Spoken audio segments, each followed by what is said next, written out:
Hi friends,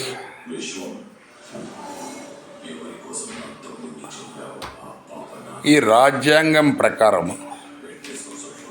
article 332 ఈ SC ST ఈ తరగతులకు ఈ అసెంబ్లీకి పార్లమెంటుకు ఇతర మనకు పంచాయతీరాజ్ వ్యవస్థలో మున్సిపల్ వ్యవస్థలో కూడా ఈ రిజర్వేషన్లు ద్వారా వాళ్ళ జనాభా దామాష ప్రకారం సీట్లు రిజర్వ్ చేయబడ్డాయి. ఇది అందరికీ తెలిసిన విషయమే. సో ఆ రకంగా ఒక ఎస్సీ ఒక ఎస్టీ ఎమ్మెల్యే ఇలా మన వ్యక్తులు ఎమ్మెల్యేగాను ఎంపీగాను ఇతర ప్రజాప్రతినిధులను మనకు పార్లమెంటుకు అసెంబ్లీలకు వెళ్తూ ఉన్నారు. అంతవరకు బాగానే ఉంది.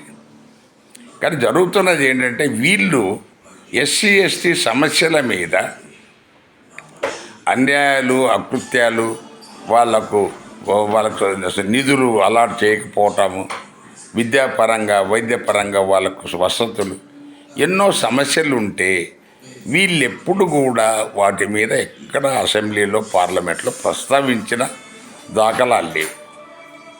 తర్వాత అక్కడ కొట్టారు, ఇక్కడ తన్నారు, అక్కడ చంపారు, ఇక్కడ మానభంగం చేశారు అనేది కోకొల్లలు. ఇవన్నీ మీరు ప్రస్తావించినప్పుడు అసలు ఎస్సీ ఎస్టీ సమస్యలే మీకు పట్టనప్పుడు మీరెందుకు చట్టసభలో ఉండటం సార్? మరి అలాంటప్పుడు ఏదో పేరుకు ఈ ఎస్సీ ఎస్టీ వాళ్లకు అవకాశం ఇచ్చామని చెప్పడానిక? మీరు అక్కడ మాట్లాడడానికి అవకాశం ఉండి మీ సమస్యలు ఉన్నప్పుడు చెప్పకపోతే మీరు ఆ ఉండి కూడా ఉపయోగం లేదు. దయచేసి ఈసారి మోడీ గారు ఎవరైనా కానీ ప్రైమ్ మినిస్టరు 2030 వరకు రిజర్వేషన్లు ఉన్నాయి, రాజకీయ రిజర్వేషన్లు, వాటిని దయచేసి రద్దు చేయండి. అలాంటి వాళ్ళు ఉన్నా ఒకటే, రాకుండా ఒకటే. Thank you.